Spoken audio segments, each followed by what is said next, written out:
Charles Dickens, along with William Shakespeare, is one of the most famous writers in English. But Dickens was famous in a peculiarly modern way. He was a genuine global celebrity before being a celebrity was even a thing. And there are a number of reasons for that. For a start, he happened to have been born at precisely the right time. The early 19th century saw huge growth in adult literacy in England, especially amongst ordinary people, amongst the working classes. So a new audience for his work was coming into being. And he was well aware of that. He was, one could say, the first artist to genuinely address a mass audience, to try to reach throughout the levels of society and touch people everywhere. And he was a phenomenon. When he first became famous in the 1830s, people would crowd up to booksellers' windows as each new installment of his work was released. And the people who could read would be pushed to the front.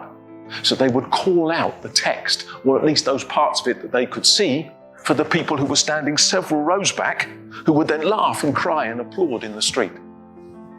There's a famous story of a fellow writer and critic who, walking through Covent Garden Market a few days after Dickens had died, overheard a barrow girl speaking to her father. She said, "Dickens is dead. Does that mean Father Christmas is going to die too?" And Dickens is a writer who had a peculiarly intense and important relationship with Medway. He's always associated with London and always will be. London was where he lived, it's where he became famous, and it's the place more than any other that crops up in his work. But it's Medway that he came back to.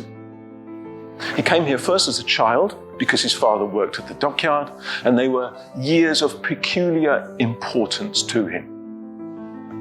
So many years later, when he was rich and famous but needing a new start, he looked back to the years in Medway, back to his childhood, bought a big house just outside Rochester, and moved here in 1860.